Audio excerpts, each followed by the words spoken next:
श्री राधे राधे। प्रणाम महाराज। महाराज जी राधे राधे, आपके चरणों में कोटि कोटि। महाराज जी, घर परिवार के प्रति जिम्मेदारी संकल्प का विषय है। जीवन में बार बार परमात्मा के निकट होने के संकेत मिले। ये भी जाना कि पूर्णता समर्पित हुए बिना परमात्मा को जाना नहीं जा सकता। संसार में पहले जितनी अब रुचि नहीं रही जो पहले थी। परमात्मा को पाने के लिए पूर्ण प्रयास करना चाहते हैं और परिवार के फर्ज को भी। किसका है? हाँ, जरूर जरूर। तो उस परिवार के जितने फर्ज हैं उनके कर्तव्य कर्मों को भगवान को समर्पित करो। पहले तो पूरे परिवार को समर्पित करो। नाथ सकल संपदा तुम्हारी, मैं सेवक समेत सुत नारी। पहले पूरे परिवार को समर्पित किया, फिर उनके प्रति जो हम कर्तव्य कर रहे हैं, हम किसी के भाई हैं, किसी के पति हैं, किसी के पिता हैं, अलग अलग जो संबंध है, अपने संबंधों का पालन करते हुए, ठीक पालन करते हुए, धर्म पूर्वक पालन करते हुए और नाम जप करते हुए उसे भगवान को समर्पित कर दें तो कर्तव्य का भी पालन हो जाएगा और कर्तव्य पालन रूपी पूजा और सुमिरन दोनों के प्रभाव से भगवत प्राप्ति भी हो जाएगी। तो नाम जप करते रहे, अपने कर्तव्य का पालन करें और उसको भगवान को समर्पित कर दें। एक एक घंटे में या दो दो घंटे में या तीन तीन घंटे में जरूर समर्पित करें। ये समर्पण भक्ति योग भगवान की प्राप्ति करा देगा, चाहे जो कोई भी हो। और अपने कर्म किए बिना रह नहीं सकते एक क्षण भी, ये भी कर्म है। ऐसे ये भी कर्म है। आंख मूंद लो, ये भी कर्म है।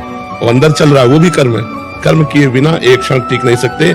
कर्म दो प्रकार के होते हैं, शुभ और अशुभ। जब हम भगवान को अर्पित कर देते हैं तो अग्नि में चाहे चंदन डालो और चाहे लकड़ी डालो, चाहे विष्ठा डालो, सबको अग्नि रूप कर देगी। ऐसे जो कर्म भगवान को समर्पित कर दिया जाता है वो भगवत स्वरूप हो जाता है, वो अनंत फल देने वाला बन जाता है। आप पाप कर्म न करें, परमार्थ का प्रतीक पाप कर्म न करें। जो कर्म भगवान को समर्पित नहीं करने चाहिए वो कर्म ना करें कि हम गलत आचरण कर रहे हैं, भगवान ये कर्म आपको, तो वो अनंत फल देगा, दुर्गति हो जाएगी। बैंक में कूड़ा करकट कबाड़ थोड़ी जमा होता है लॉकर में। सोना चांदी हीरा जवाहरात ही होता है लॉकर में, यही जमा किए जाते हैं। तो भगवान की बैंक में हम ये पाप जमा करेंगे, कूड़ा करकट। जब खोलोगे तो कूड़े करकट मिलेगा। अगर हीरा जवाहरात जमा किया तो हीरा जवाहरात मिलेगा। तो भगवान करे यत करो श्री, जो भी तुम कर्तव्य कर्म करो वो मेरे को समर्पित कर दो। तो कर्तव्य कर्म वही है जो धर्म के अनुसार हो। पाप के अनुसार किया हुआ अकर्तव्य होता है और अकर्तव्य भगवान को समर्पित नहीं किया जाता।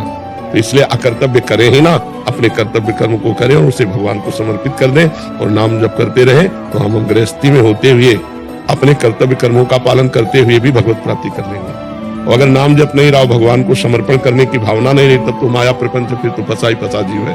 इसी में फंसा है। ये मेरी पत्नी, मेरा पुत्र, मेरे भाई, मेरे रिश्तेदार, नाते, इसी में तो फंसा है।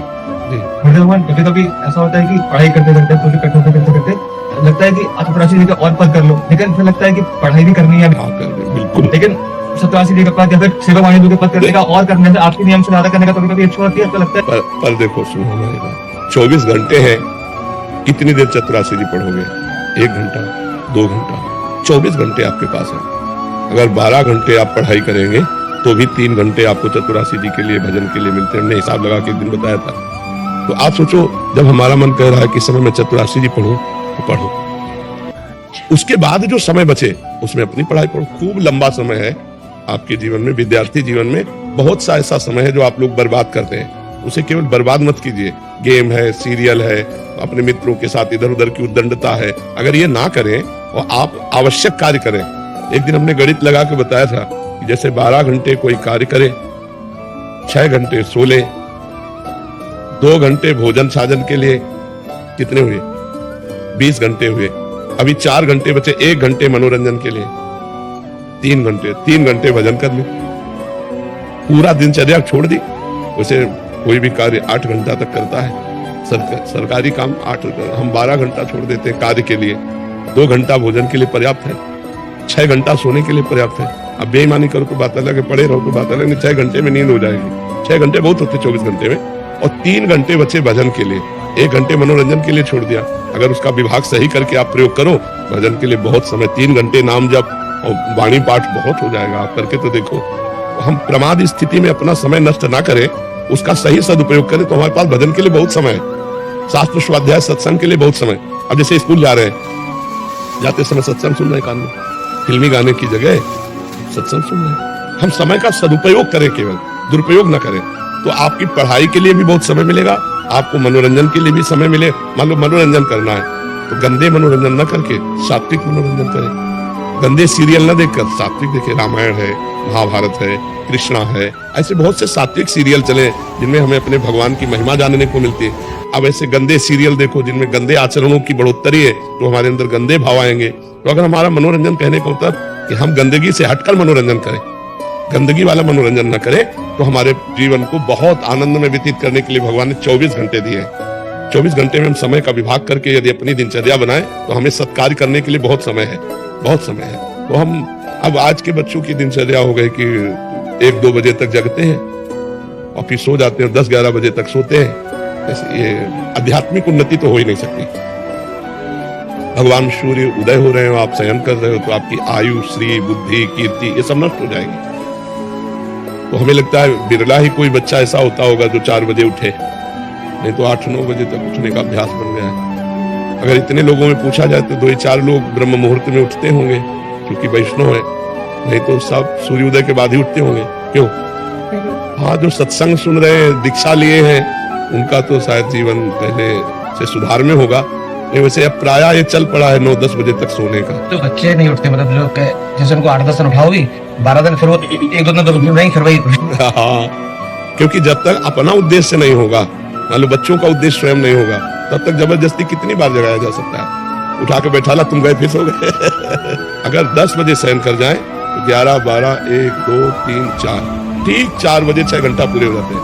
अगर 1 घंटा और ले लो, 5-7 घंटे सो लो। तो अगर 5 बजे उठोगे तो सूर्य उदय के पहले आपकी दिनचर्या होने लगेगी, तो बहुत अच्छा जीवन हो जाए। हम सबसे प्रार्थना करते हैं कि एक बार आप सूर्योदय के 1 घंटा पहले उठना सीखो। मुझे भगवान, हम जो है 4 बजे मतलब उठते हैं डेली, 4-5 बजे, और सेवा भी पूरी 2-3 घंटे की रहती है। लेकिन उसमें क्या होता है, मेरे अंदर एक भय बना रहता है हमेशा कि जैसे मेरी जरा से भी तबियत खराब, जैसे बुखार हुआ है, कुछ भी हुआ मुझे, तो मुझे लगता है मेरी आखिरी बीमारी में चला जाऊंगा।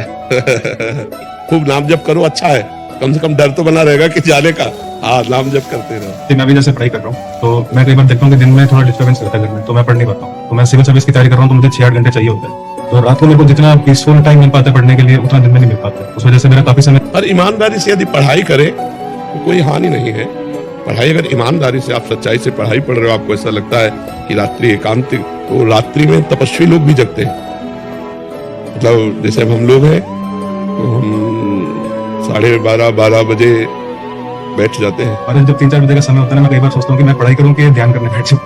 पढ़ाई करो, पढ़ाई तुम्हारा ध्यान है, ध्यान करने की बैठने की जरूरत नहीं। राधा राधा राधा बोले अपने पढ़ाई के कार्य में लगो, क्योंकि इस समय आपका कर्तव्य कर्म पढ़ाई है। थोड़ा भजन करो, हर समय पढ़ाई में लगे रहो।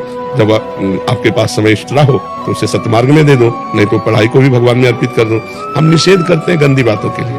अगर ईमानदारी से आप रात्रि में उठ के पढ़ते हो तो धन्यवाद है, आपको धन्यवाद है। आप अपने विषय में तो लगे हुए हो, विषय से हटकर समय व्यतीत मत करो। अब जैसे कई ऐसे सर्विसमैन हैं जिनकी रात्रि ड्यूटी ही होती है, और वो 4 बजे छुट्टी हुई, वहां से आए, और वो 4 बजे के बाद अगर सोएंगे तो 10-11 बजे तक सोएंगे, और उनके पास समस्या है। अब 4 बजे से आकर 6 बजे तक बैठे तो नहीं रहेंगे कि सूर्योदय होता फिर हम अर्घ आदि दे के शयन करें। वो तो थके मांदे आए और सो गए 10-11 बजे तक। तो कुछ ऐसे विषय हैं जिन पर निर्णय नहीं किया जा सकता कि आपको जगना ही अनिवार्य है, लेकिन यदि भगवान ने आपको ऐसा समय दिया हो कि आप सदुपयोग करके सूर्योदय के पहले जग सकते हैं, तो जग कर देखिए, आपके जीवन में एक नवीन प्रकाश आएगा। भगवान सूर्य करने वाले हैं, श्री ऐश्वर्य वैभव ये सब इन्हीं से आता है। ये साक्षात नारायण का स्वरूप है। तो कम से कम उठ करके नहा धो करके एक अर्घ दिया, हाथ जोड़कर प्रणाम, इतना ही कर ले, इतने से वो प्रसन्न हो जाएंगे। 2-3 साल के बच्चे के लिए भी यही नियम है। शरीर तो 2-3 साल का, लेकिन बहुत पुराना जीव है। जीव तो पुरातन है, सनातन है, भगवान का अंश है। छोटे छोटे बच्चों को यदि संस्कार डाल दिए जाए वो पूरे जीवन चाहते हैं, पूरे जीवन चलते हैं। अब जैसे हम लोगों को गुरुदेव ने 2 बजे जगने का अभ्यास डालवाया था, जब जिन गुरुदेव की शरण में गए, तो आज हम 1 बजे बाथरूम में प्रवेश कर जाते हैं शौच स्नान के लिए। हमारा एक अभ्यास बन गया। तो पूरी दिनचर्या चल रही, देखो 7:30 बजने जा रहे, मतलब हम अपने हिसाब से 7.5 घंटा जग चुके, और अभी किसी की नींद नहीं खुली होगी। जब वो बाल भोग पाले बैठेंगे तब हम राजभोग पाएंगे। जब उनकी दिनचर्या शुरू होगी तो आराम करने लगे। हेतल जी, अहमदाबाद से। महाराज जी राधे राधे, आपके चरणों में कोटि कोटि। महाराज जी, हम अपने जन्म का सही उद्देश्य कैसे जान सकते हैं? भगवान ने इस साधु समागम के द्वारा, प्रथम भगति संतन कर संगा, हमारे जीवन का उद्देश्य क्या है ये सत्संग से पता चलता है। जब हम साधु समागम करते हैं तो पता चलता है साधन धाम मोक्ष कर द्वारा। ये मनुष्य शरीर साधना का धाम है और मोक्ष प्राप्ति के लिए है, भगवत प्राप्ति के लिए। इसका उद्देश्य केवल इतना नहीं है हमारा उद्देश्य ये सब कर्तव्य करते हुए भगवान का स्मरण करते हुए भगवत प्राप्त हो जाए। हमारा दोबारा जन्म न हो, अगर जन्म हो तो उत्तम मनुष्य होने मिले और भगवत भक्ति संपन्न रहे और भगवान की जय जयकार करते हुए जन्म व्यतीत करे तो सार्थक है। तो हमारे मनुष्य जन्म का उद्देश्य भगवत भजन, भगवत प्राप्ति। अगर ये नहीं हुआ तो ये सब करते हुए भी हमारी दुर्गति नहीं रुकेगी। दुर्गति रुकेगी भजन से। जिन हरि भगत हृदय नहीं आनी, जीवित सब समान प्रेम।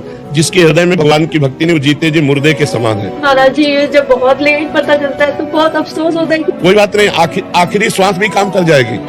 अब जितनी श्वासें हमारी बची हैं, अगर हम इतनी श्वासों में राधा राधा रटते हैं, और हमारे पास 2 श्वासें हैं, हमने कहा राधा राधा और मर गए तो राधा की प्राप्ति हो जाएगी। अंतःमति सुगति। अगर अंत में अपने पुत्र के बहाने नारायण पुकारा जा मिलने तो नारायण भगवान मिल गए ना। तो हमारी जितनी श्वासें हैं, खड़वांग जी को पता चला कि 2 घड़ी, अब 48 मिनट हमारे पास टाइम है, तो 48 मिनट उनका बहुत है। 48 मिनट और आंख मूंदा चित्त वृत्ति भगवान में लगा दी, 48 मिनट में भगवत प्राप्त हो गए। तो हमको ये डरना नहीं है, जितने भी सेकंड हमारे पास है भगवत प्राप्ति के लिए पर्याप्त है। बस उसमें नाम शुरू कर दें, राम राम, हरि हरि, कृष्ण कृष्ण, राधा राधा। जो नाम प्रिय हो वो नाम निरंतर जपते रहे, तो जिस श्वास में नाम लेकर प्राण छूट गए हमें भगवान की प्राप्ति हो जाए। हमें पता कैसे चलेगा कि हमको भगवान ने किस कार्य के लिए भेजा हुआ है? संत समागम से बताया ना, क्योंकि ऐसे आपको क्या पता चलेगा। अगर आप असंत जनों का संग करोगे तो वो यही शिक्षा देंगे, माता पिता बाल कहीं बुलावे, उधर भरे सोई जतन सिखावे। पर कई बार अच्छे कर्म करने के बाद भी पेन होता है, तकलीफ होती है। पूर्व जन्म के पाप कर्म के अनुसार अच्छा कर्म कभी दुख नहीं देता। जैसे हमने अभी अच्छा कर्म किया, हमारे शरीर को पेन हो रहा है, तो पूर्व जन्म के कर्म से। ये वर्तमान का कर्म नहीं है। अच्छा कर्म कभी दुख नहीं देता और बुरा कर्म कभी सुख नहीं देता। तो हमारे द्वारा जो बुरा कर्म हुआ वो आज अच्छे कर्म करने पर भी हमें दुख दे रहा है, नहीं देख रहा। तो इसलिए हमको धैर्यवान रहना चाहिए कि मेरे ही किसी कर्म का फल मुझे दुख दे रहा है, लेकिन आज मैं अच्छा हूँ, इसलिए आगे दुख नहीं मिलेगा, आगे अच्छा जीवन होगा। जी, क्योंकि कई बार ऐसा देखते हैं कि हम अच्छा कर्म कर रहे हैं, हमको फल की प्राप्ति कम हो रही है, जो बुरे कर्म कर रहे हैं उनको ज्यादा फल की। शायद इस पर हजारों बार बोल चुके हैं कि हमारे पूर्व के प्रारब्ध कर्म होते हैं। अभी अभी इस बच्ची से कहा, अभी कहा नहीं, तो ये होता है हमारे पूर्व कर्मों के आधार पर। जी, आपने भागवत जी की कथा जो हम सुन रहे हैं, इसका अंतिम स्कंद जो आप श्रवण करा रहे हैं, बहुत सारी जो जप तप की विधियां और तत्व ज्ञान के बारे में कहा, वो समझ में नहीं आ रहा महाराज जी। वो सत्संग, महाराज जी क्या अपने शरणागत को भी वो तप की विधियां समझने और उसको करने की जरूरत है? जैसे PhD की बात हो तो 2-4 कक्षा वाले को समझ में आएगा क्या? और वही जब PhD में पहुंच जाएगा तो सब समझ में आएगा ना। हमको चाहिए कि अपनी साधना के अनुसार, शास्त्र तो संपूर्ण है, वो तो सब कुछ वर्णन करेगा, हमें देखना है कि मेरे लिए क्या वर्णन कर रहा है। तो हम शरणागत हैं, हमारा केवल एक ही लक्ष्य है। अगर आज का सत्संग सुना हो, प्रारंभ में केवल चिंतन, नाम जप हमें निरंतर करते रहेंगे, सब स्थितियां अपने आप आ जाएंगी। अगर हम आगे की स्थिति समझना चाहेंगे तो नहीं समझ पाएंगे, हमारे पास उतना मसाला नहीं, ना बुद्धि में है और ना मन में है। और जब हम भजन करेंगे तो आगे से आगे समझदारी सब बढ़ती चली जाएगी। जैसे हमको भी समझ नहीं थी, भजन करते करते करते करते वो समझ आने लगी। तो आप भी भजन करो, भजन करते करते सब समझ। सेवक जी महाराज कह रहे हैं, नाम जपत आई सब सोही, देव सुबुद्धि कृपा करि मोहि, कोई सुगुन माला रचो। नाम जपते ही सब बात समझ में आ गई। हाँ बिल्कुल ऐसा। नाम जप करो, वो तो बहुत तत्व ज्ञान की बातें है ना, तत्व का रहस्य, तत्व ज्ञान, साधना, उपासना। अपने जहाँ नाम जप कर रहे हैं, निरंतरता इसको पकड़े, अधिक से अधिक नाम जप करने में रुचि, भगवान की शरण में है, भगवान के चरित्र सुन रहे हैं, भगवान की सेवा कर रहे हैं, समाज की भगवत भाव से सेवा कर रहे हैं, तो हमारी भक्ति बढ़ती चली जाएगी। और जब भक्ति ऊंचाई पे आती है तो तत्व ज्ञान अपने आप प्रकाशित हो जाता है। जो लिखा है वही दिमाग में चलने लगेगा, तब फिर ज्यादा समझ में आएगा। दिमाग में चल रहा, जैसे अपनी स्थिति की बात आएगी तो आपको तुरंत समझ में आ जाएगी, स्थिति के बाद खोपड़ी के ऊपर चली जाएगी। नहीं, जब हमारी ऊंचाई बढ़े भजन की तो बात समझ में आएगी। अपने लोगों को जैसे ना एक एक अक्षर समझ में आ रहा, क्या कह रहे सूत जी, क्या कह रहे शौनक जी, क्या कह रहे सुखदेव जी, तो एक कृपा से समझ में आ रहा, कोई विद्वता से थोड़ी समझ में आ रहा है। कक्षा न पढ़े, विद्वता को तो सवाल ही नहीं। जब नाम जप करो, भजन करो तो कृपा होती, कृपा से ज्ञान चक्षु खुलते हैं, फिर वो बात समझ में आ जाती है। तो नाम जप करो। विवेक